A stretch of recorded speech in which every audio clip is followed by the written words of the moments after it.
یا ایھا الذین آمنوا اتقوا اللہ وکونوا مع الصادقین۔ صدق اللہ العظیم۔ ان اللہ وملائکتہ یصلون علی النبی یا ایھا الذین آمنوا صلوا علیہ وسلموا تسلیما۔ اللہم صل علی سیدنا و مولانا محمد وعلی آل سیدنا و مولانا محمد وبارک وسلم وصلی علیہ۔ الصلاۃ والسلام علیک یا رسول اللہ وعلی آلک واصحابک یا حبیب اللہ۔ تمام تعریفیں اللہ تبارک و تعالیٰ کے لیے ہیں، جو خالق کائنات بھی ہے، مالک شش جہات بھی، جو احد بھی ہے، صمد بھی ہے، جس کی شان لم یلد بھی ہے ولم یولد بھی۔ لا تعداد ہدیہ درود و سلام بارگاہ سید الانام، شفیع رحمت، والی امت، شاہ خوبہ، جان جانا، شہنشاہ حسینہ، سید سروران، سیاہ لامکان، تتمہ دورہ، سرخیل دورہ جمالہ، رازدان معوہ، شاہد ماتوا، صاحب علم نشرہ، معصوم آمنہ، احمد مجتبہ حضرت محمد مصطفیٰ صلی اللہ علیہ وآلہ وسلم وبارک وسلم کی دربار ناز میں اپنی عقیدت و محبتوں کا خراج پیش کرنے کے بعد خطاب تو حضرت علامہ مولانا مفتی محمد عاشق اقبال رضوی صاحب دعوت برکاتہم العالیہ کا ہوگا۔ میں صرف استقبالیہ خطبہ اس لیے دے رہا ہوں کہ جو لوگ اپنے گھروں میں محبوس و مقید ہیں ان کو یہ پتہ چل جائے کہ آستانے پر پروگرام شروع ہو چکا ہے۔ چند باتیں عرض کروں گا جس سے ہمارا اہل سنت کا عقیدہ بھی واضح ہو جائے اور ہمیں یہ بھی پتہ چل جائے کہ جو عقائد اہل سنت ہیں ان کے بانی بھی سیدنا صدیق اکبر رضی اللہ عنہ۔ اللہ نے قرآن مجید برہان رشید میں ارشاد فرمایا یا ایھا الذین آمنوا اتقوا اللہ وکونوا مع الصادقین۔ اے ایمان والو، اللہ سے ڈرو اور سچوں کی سنگت اختیار کرو۔ متعدد تفاسیر ایسی ہیں جن سے آپ اگر استفادہ حاصل کرنا چاہیں تو انہوں نے فرمایا صادقین سے مراد ابو بکر و عمر ہے۔ اور یہ جو لفظ ہے نا معیت، اللہ نے فرمایا لا تحزن ان اللہ معنا، یہ معیت کے اندر بڑے اسرار اور بڑے رموز چھپے ہوئے ہیں۔ اللہ تبارک و تعالیٰ نے فرمایا کہ اے ایمان والو اللہ سے ڈرو اور سچوں کی سنگت اختیار کرو، اور سچوں سے مراد یہ محبوب علیہ السلام کے صحابہ ہیں۔ تو جو ان کی سنگت اختیار کرتا ہے تو اللہ فرماتا ہے ان اللہ معنا، محبوب فرماتے ہیں بے شک اللہ ہمارے ساتھ ہے۔ یعنی اللہ اور اس کے رسول کو پانے کے لیے ہمیں ان کی سنگت، صحبت اور معیت اختیار کرنی پڑے گی تو رب رسول ملیں گے، ورنہ نہیں ملیں گے۔ اس بات کو ذہن نشین رکھیں۔ اور پھر حضرت سیدنا صدیق اکبر رضی اللہ تعالیٰ عنہ وہ شخصیت ہے افضل البشر بعد الانبیاء۔ بالتحقیق کا معنی کیا ہے؟ جتنے انبیاء کرام ہیں، ان کے جتنے امتی ہیں، ان کے جتنے حواری ہیں، ان کے جتنے ماننے والے ہیں، ان سب میں سے کسی کا رتبہ ابو بکر صدیق سے بڑھ کر نہیں، سب سے رتبہ مرتبہ حضرت ابو بکر صدیق۔ اس امت میں بھی اور باقی امتوں میں بھی سب سے افضل جو رتبہ ہے، جو مقام ہے، وہ حضرت سیدنا صدیق اکبر رضی اللہ تعالیٰ عنہ کا ہے۔ اور ان اللہ معنا پر اگر غور کرے نا تو دماغ کے اندر کافی سارا علم کا ایک گودام کھل جاتا ہے، اور معیت کے اوپر کافی چیزیں سمجھ آنا شروع ہو جاتی ہیں کہ حضرت صدیق اکبر رضی اللہ تعالیٰ عنہ کو یہ معیت اتنی نصیب ہوئی کہ ایک دن جانے جانا کی مجلس لگی ہوئی تھی، جانے کائنات کی جلوہ گری تھی، جانے رحمت اپنے الفاظوں کے نورانیت کو بکھیر رہے تھے تو میرے آقا علیہ السلام نے فرمایا اے ابو بکر تمہیں وہ وقت یاد ہے؟ یا رسول اللہ صلی اللہ علیہ وسلم کون سا وقت؟ میرے آقا نے ارشاد فرمایا جب اللہ نے روح سے فرمایا تھا الست بربکم، کیا میں تمہارا رب نہیں؟ وہ تمہیں وقت یاد ہے؟ تو حضرت صدیق اکبر رضی اللہ تعالیٰ عنہ نے کیا ارشاد فرمایا؟ یا رسول اللہ صلی اللہ علیہ وسلم مجھے وہ وقت یاد ہے جب اللہ نے پوچھا کیا میں تمہارا رب نہیں؟ تو سب سے پہلے جو روح مبارک بولی تھی کہ ہاں تو میرا رب ہے، وہ آپ کی روح مقدس۔ اور بخاری شریف میں حدیث ہے الارواح جنود مجندۃ، اللہ نے یہ روح لشکر کی صورت میں پیدا کیا، جب یہ پیدا ہوئے تو جس کا تعارف وہاں ہوا ہے اس کا تعارف ادھر ہوگا، جو وہاں ملا ہے وہ ادھر ملے گا، جو وہاں متعارف نہیں ہوئے یہاں ان کا تعارف نہیں ہوگا۔ صدیق اکبر رضی اللہ تعالیٰ عنہ آپ کی عظمت پہ قربان جائیے، آپ عالم ارواح میں بھی آپ کو مائیت رسول تھی اور دنیا میں بھی مائیت رسول تھی، عالم ارواح میں بھی مائیت تھی آپ کو۔ عزیزان محترم، جب حضرت صدیق اکبر رضی اللہ تعالیٰ عنہ غار میں تشریف لے گئے، بس ایک ایک جملہ کہہ کے آگے چلوں گا، تو حضرت صدیق اکبر رضی اللہ تعالیٰ عنہ مزار میں پہلے تشریف لے گئے، غار میں پہلے تشریف لے گئے، غار کو صاف کیا اور پھر عرض کی یا رسول اللہ صلی اللہ علیہ وسلم جانے جانا تشریف لائیے، جانے کائنات جلوہ گری فرمائیے۔ اس میں ایک راز پوشیدہ یہ ہے کہ آج جو یہ چاہتا ہے میرا سینہ مدینہ بن جائے، میرا دل مدینہ بن جائے، دل ہو اور مدینے والے دل بھر کی جلوہ گری ہو، وہ اپنے دل میں ابو بکر کو پہلے لے آئے، وہ اپنے سینے میں ابو بکر صدیق کو پہلے لے آئے۔ جتنے شرک، بغض، چغلی، غیبت، حسد، یہ جتنے سارے بت ہیں، یہ گندگی کے ڈھیر اندر لگے ہوئے ہیں، ابو بکر کی محبت آئے گی، یہ ختم ہوں گے تو محبوب کی جلوہ گری ہوگی، یہ سینہ مدینہ بن جائے گا، یہ سینہ مدینہ بن جائے گا۔ موجم کبیر کے اندر، اوسط کے اندر امام بیہقی نے لکھا اس کو، ابن کثیر میں یہ روایت موجود ہے کہ جبیر بن مطعم، لمبا واقعہ میں مختصر کر رہا ہوں، دمشق تشریف لے گئے، بعض کتابوں میں شام بھی ہے، دونوں چیزیں سامنے ہونی چاہیے۔ تو جب آپ دمشق تشریف لے گئے تو وہاں کے لوگوں نے حضرت جبیر بن مطعم رضی اللہ تعالیٰ عنہ کا استقبال کیا اور پوچھا آپ مکے سے آئے ہیں؟ جو وہاں پہ کسی نے اعلان نبوت کیا ہے؟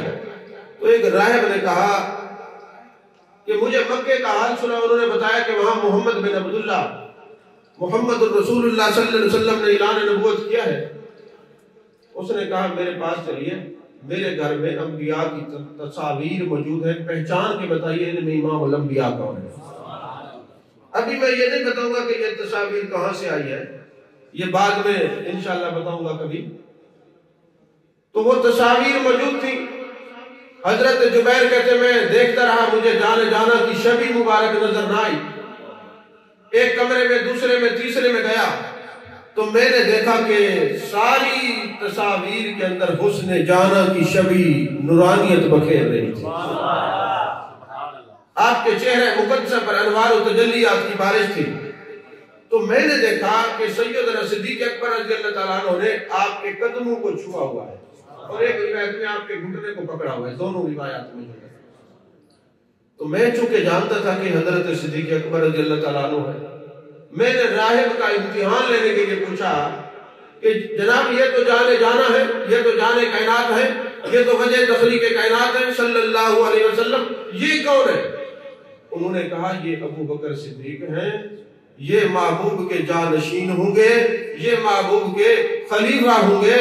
تو یہ توریت، انجیل، زبور میں یہ بات موجود ہے۔ میں یہ بتانا چاہتا ہوں کہ توریت پڑھنے والے جانیں کہ خلیفہ بلا فصل ابو بکر صدیق ہے، انجیل پڑھنے والے جانیں کہ خلیفہ بلا فصل حضرت ابو بکر صدیق ہے۔ آج اس دور کے دل کے اور جسم کے اور ظاہر باطن کے کالے نہ جانیں خلیفہ بلا فصل کون ہے۔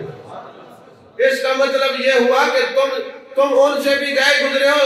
یہ پہلی امتوں میں بھی یہ بات مشہور تھی کہ محبوب کے جانشین جو ہے وہ صدیق اکبر ہے، خلیفہ بلا فصل صدیق اکبر. اور حضرت مولا کائنات فرماتے ہیں جو مجھے ابو بکر عمر سے افضل جانے گا اس کو 80 کوڑے لگاؤں گا. وہ مفتری ہے، جھوٹ بولتا ہے. عزیزان محترم، حضرت صدیق اکبر رضی اللہ تعالیٰ عنہ وہ ہیں جنہوں نے یہ قانون بنایا تھا کہ جتنے صحابہ جنگ بدر میں شریک ہوئے ہیں وہ متبرک ہیں، ان کے چہرے کی زیارت کی جائے گی. اب وہ کسی جنگ میں شریک نہیں ہوں گے. لیکن جب مسلمہ کذاب یہ فتنہ کھڑا ہوا تو سب سے پہلے حضرت صدیق اکبر رضی اللہ تعالیٰ عنہ نے یہ قانون توڑا اور فرمایا چاہے بدر میں جانے والا ہو، خندق میں جانے والا ہو، احد میں جانے والا ہو، حنین میں جانے والا ہو، کسی جنگ میں جانے والا ہو، اگر محبوب کی عزت ہے تو ہماری عزت ہے. میں اپنا بنایا ہوا قانون توڑتا ہوں، بدر والے بھی سارے اس جنگ میں شریک ہیں. آپ نے قیامت تک کیا پیغام دیا کہ کتنی عزت والا بھی ہو، کتنی عظمت والا بھی ہو، جب جانے جانا کی بات آئے، ختم نبوت کی بات ہے، پھر گھر میں بیٹھا نہ رہے، میدان عمل میں آئے اور اس کا مقابلہ. سبحان اللہ. آپ نے یہ پیغام دیا. اور دوسری بات یہ ہے کہ جب جنگ یمامہ ہوئی نا، توجہ ہے آپ، سبحان اللہ، آپ لوگوں نے یہ جو ہٹا دیا نا بڑا مسئلہ بنتا ہے، بار بار لوگ دیکھتے ہیں. سبحان اللہ.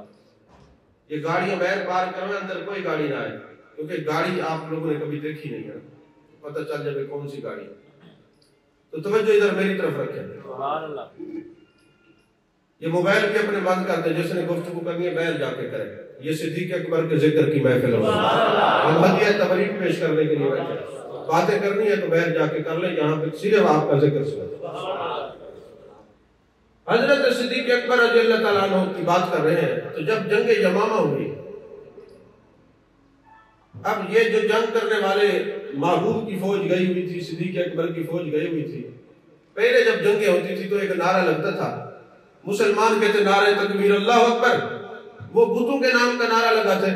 تو جو بتوں کا نام لیتا یہ نعرے سکر کر دیتے، اور جو اللہ اکبر کہتا وہ لوگ شہید کر دیتے. جنگوں میں ایسا ہوتا تھا. لیکن جب جنگ یمامہ ہوئی، اب یہ بھی کہے نعرہ تکبیر اللہ اکبر، وہ بھی کہے نعرہ تکبیر اللہ اکبر. اب پتہ نہ چلے اپنا کون ہے پرایا کون ہے. اب دو روایات ہیں. ایک روایت یہ ہے کہ حضرت خالد بن ولید نے وہیں کھڑے کھڑے جہاد فرمایا، اور ایک روایت ہے کہ 3 رکنی وفد بھیجا، جنگ رکوا دی. اے صدیق اکبر رضی اللہ تعالیٰ عنہ یہ بھی کہتے اللہ اکبر، وہ بھی کہتے اللہ اکبر. اب پتہ نہیں چلتا اپنے کون ہے اور پرائے کون ہے. تو فرمانے لگے کہ جب ایسی بات ہو جائے ہر بندہ کہے آؤ اللہ کی بات کریں، ہر بندہ کہے اللہ آؤ جی اللہ کی بات کریں، ہر طرف اللہ اللہ ہو، اللہ اکبر ہو، تو پتہ نہ چلے عاشق کون ہے منافق کون ہے. تو صدیق اکبر رضی اللہ تعالیٰ عنہ نے یہ فتویٰ دیا، اور حضرت خالد بن ولید نے یہ نعرہ لگوایا، اور صحابہ نے نعرہ لگایا. پوری امت کا اجماع ہو گیا کہ جب کوئی پتہ نہ چلے ہر طرف اللہ اکبر ہو، عاشق کون ہے منافق کون ہے، اس وقت سچے وہی ہوں گے جو نعرہ رسالت یا رسول اللہ والے ہوں گے. رسالت یا محمد یا محمد والے ہوں گے، جو یا رسول اللہ والے ہوں گے. اب مجھے ایک بات بتائیں کہ جہاں ہر جگہ منافقت پھیل جائے، ہر جگہ اللہ اکبر ہو، اور ہر بندہ کہے سچے ہم سچے، تو صدیق اکبر رضی اللہ تعالیٰ عنہ نے کیا فرمایا؟ اس وقت سچا وہی ہوگا جو نعرہ رسالت والا ہو، موت قریب ہو اور منہ سے سچ نکلتا ہے، اور یہ سچائی کا اعلان کہ ہر طرف اگر اللہ اللہ ہو تو یا رسول اللہ کہنے والے سچے ہیں. یہ تلواروں کے سائے میں صحابہ کا اجماع ہے کہ سچے وہ ہیں جو یا رسول اللہ والے ہیں. ادھر ایک مسئلہ یہ بھی معلوم ہوا کہ جب اذانیں شروع ہوں نا، اللہ اکبر سے ہر طرف شروع ہوں، تو آپ کو پتہ کیسے چلے گا کہ کہاں ہم نے جانا ہے، عاشق کون ہے اور منافق کون ہے؟ صحابہ نے بتایا اگر پہلے تمہیں یا رسول اللہ سنائی دے تو چلے جایا کرو، چلے جایا کرو.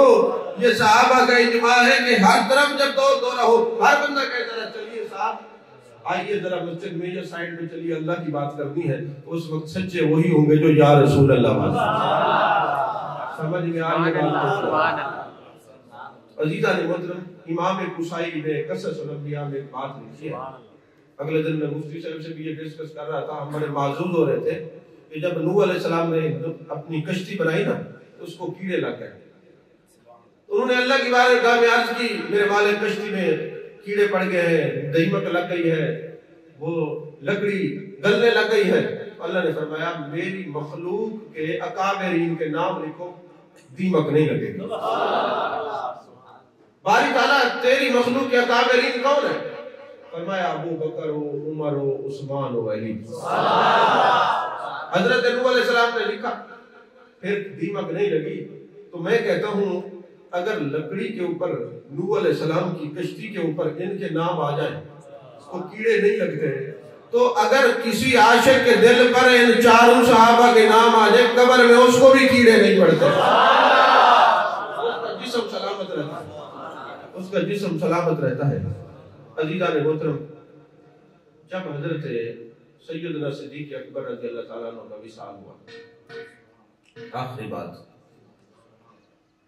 آپ پر موت کی کیفیات تھی، جانے جانا کے پاس جانے والے تھے. تو حضرت عائشہ صدیقہ رضی اللہ تعالیٰ عنہ آپ کے قریب آئی، دیکھا کہ موت کی کیفیات میں آپ مبتلا ہیں. تو حضرت سید عائشہ پاک نے ایک نعت پڑھی، وَأَبْيَضُ يُسْتَسْقَى الْغَمَامُ بِوَجْهِهِ، کیونکہ سرکار کو یہ نعت بڑی پسند تھی. اب یہ گورے چہرے والے، یہ جو بارش ہو رہی ہے آپ کی گورے چہرے کا صدقہ. اب حضرت صدیق اکبر رضی اللہ تعالیٰ عنہ کے وصال کا وقت ہے، کیفیات وہی موت کی تاری ہے، آنکھیں بند ہیں. جب حضرت عائشہ پاک نے نعت سنائی تو حضرت صدیق اکبر رضی اللہ تعالیٰ عنہ نے فوراً آنکھیں کھولی، کیونکہ اس میں وَأَبْيَضُ میں حضور کا نام تو نہیں ہے، لیکن چونکہ یہ نعت محبوب کی تھی، الفاظ جو ہے محبوب کی تعریف کے تھے. تو حضرت صدیق اکبر نے فرمایا یا عائشہ واللہ ذاکا محمد الرسول اللہ صلی اللہ علیہ وسلم، اے عائشہ یہ تو حضور کی نعت ہے، میرے اوپر کیوں پڑھ رہی ہو؟ اس کے بعد آپ نے کلام نہیں کیا. یہ مسند احمد میں یہ روایت موجود ہے. پھر آپ کا وصال ہو گیا. اب یہاں جو بات میں سمجھا ہوں وہ یہ ہے کہ حضرت صدیق اکبر رضی اللہ تعالیٰ عنہ چاچا وقت امت کو یہ سبق دے گئے ہیں، جب تم نعت پڑھ رہے ہو تو کسی اور کا نام فٹ نہ کیا کرو. جیسے نعت خوانی میں محبوب کے نام کی جگہ اپنے مرشد کا نام لے لیتے ہیں، اور اللہ بچائے ایک عذاب جو ہماری جماعت میں یہ نقیب محفل کا جو آیا ہوا ہے، یہ نوتبا کا، یہ تو وہ سرکار کا نام ہٹا کے پیروں کا اور پتہ نہیں کس کس کا نام لینا شروع کر دیتے ہیں. حضرت صدیق اکبر رضی اللہ تعالیٰ عنہ نے جاتے ہوئے یہ بتا دیا کہ یاد رکھنا جب نعت پڑھی جائے تو نعت کے جو الفاظ ہیں جو محبوب سے منسوب ہیں یہ کسی اور سے منسوب نہیں ہونے چاہیے. مفتی صاحب نے پروگرام کیا تو وہاں میں نے تفسیر قرطبی کی ایک بات کی، وہ کلپ انہوں نے بنا لیا تو ایک علامہ صاحب کے پاس کلپ چلا گیا، اس نے مجھے رات فون کر دیا. میں نے کہا جی تفسیر قرطبی، اس وقت تو حوالہ نہیں دیتا، آج دے رہا ہوں. تفسیر قرطبی عربی والی پہلی جلد پہلا جز اور صفحہ نمبر 17 کے اوپر یہ لکھا ہوا ہے کہ باقی لوگوں کی جو انگلیوں کی ترتیب ہے، یہ انگلی چھوٹی ہے، یہ اس سے بڑی ہے، یہ اس سے چھوٹی ہے، لیکن جانے جانا کہ محبوب انگلیوں کی ترتیب کچھ جدا تھی. سبحان اللہ. یہ انگلی بڑی تھی، یہ اس سے چھوٹی، یہ اس سے چھوٹی، اور محبوب علیہ السلام فرمایا کرتے جس طرح یہ میری انگلی ہے اس طرح میری مزار ہوگی. سبحان اللہ. اسی طرح ابو بکر کی مزار ہوگی، اسی طرح حضرت عمر کی مزار ہوگی. تو میں نے کہا یہ مزارات کا کنسیپٹ میرے آقا نے فرمایا یہ مزارات تو میرے ہاتھ میں ہے. سبحان اللہ. سبحان اللہ. مزارات میرے ہاتھ میں ہے، جس کو چاہوں اپنے ساتھ آرام کرنے کی اجازت دوں. تو مجھے لگتا یہ ہے کہ یہ انگلی اس لیے بڑی ہے کہ محبوب جب گفتگو فرماتے تو اپنی انگلی کو مثال بنا کر گفتگو فرماتے، تو اللہ نے اس کو اس لیے بڑا کیا ہوگا کہ محبوب جس انگلی سے آپ اپنی مشابہت بیان کرتے ہیں یہ دوسروں سے چھوٹی سی ہو. تو جب کوئی محبوب کی انگلی کا مقابلہ نہیں کر سکتا تو محبوب کی مثل کیسے ہو سکتا ہے؟ تو جب میں نے یہ بات کی وہ کلپ کے کلام صاحب نے سنا، مجھے کہنے لگے حضرت بات تو آپ کی ٹھیک ہے، استدلال اچھا ہے، تفسیر قرطبی میں میں نے تلاش کیا، مجھے ملا نہیں، صفحہ نمبر بھی بتائیں، لیکن یہ بھی بتائیں کہ اگر محبوب نے یہ بات فرما دی تھی کہ یہ ترتیب ہے، تو پھر صدیق اکبر کیوں فرما رہے تھے کہ مجھے در رسول پہ لے جانا اور عرض کرنا یا رسول اللہ صلی اللہ علیہ وسلم، یہ غار میں بھی ساتھ تھے، بازار میں بھی ساتھ تھے، آج مزار میں بھی ساتھ آرام کرنے کی اجازت مانگ رہے ہیں۔ میں نے کہا مولانا آپ کا بہت اچھا سوال ہے، در حقیقت صدیق اکبر رضی اللہ تعالیٰ عنہ جاتے ہوئے عقیدہ حیات النبی امت کو پڑھانا چاہتے ہیں، اجازت زندوں سے لی جاتی ہے اور پتہ چلے محبوب اپنے روزہ پاک میں زندہ ہے، اور میرے آقا نے فرمایا ایک یار کو دوسرے یار کے پاس پہنچا دو، اور میں یہ بتا کے جاؤں لوگوں کل کو اگر عقیدہ حیات النبی پر بحث ہوں، مناظرے ہوں، تو کوئی پوچھ لے کہ افضل البشر بعد الانبیاء بے تحقیق ابو بکر صدیق ہے، ان کا عقیدہ کیا ہے، تو میں چاہے دنیا سے چلے جاؤں، میں دنیا سے جا کے بھی تمہیں عقیدہ حیات النبی پڑھا کے جا رہا ہوں۔ اللہ تبارک و تعالیٰ ان معروضات کو قبول کرے، اور جو لوگ ابھی بھی اس انتظار میں ہیں تو پروگرام شروع ہو چکا ہے، ٹھیک اپنے وقت پر جو ہے دعا ہوگی۔ ابھی ہماری جماعت کے عظیم مذہبی اسکالر، عظیم عالم، اور الحمدللہ بعض لوگ ایسے ہوتے ہیں نا، وہ مدرس ہوتے ہیں خطیب نہیں ہوتے، اور بعض خطیب ہوتے ہیں مدرس نہیں ہوتے۔ الحمدللہ علامہ صاحب اچھے عالم بھی ہیں، اچھے مدرس بھی ہیں، اور اچھے خطیب بھی ہیں۔ تو حضرت علامہ مولانا مفتی محمد عاصم اقبال رضوی صاحب دامت برکاتہ العالیہ اپنے نورانی، روحانی، پرانی ایمانی ملفوظات سے ہمارے دلوں کو جلا بخشے۔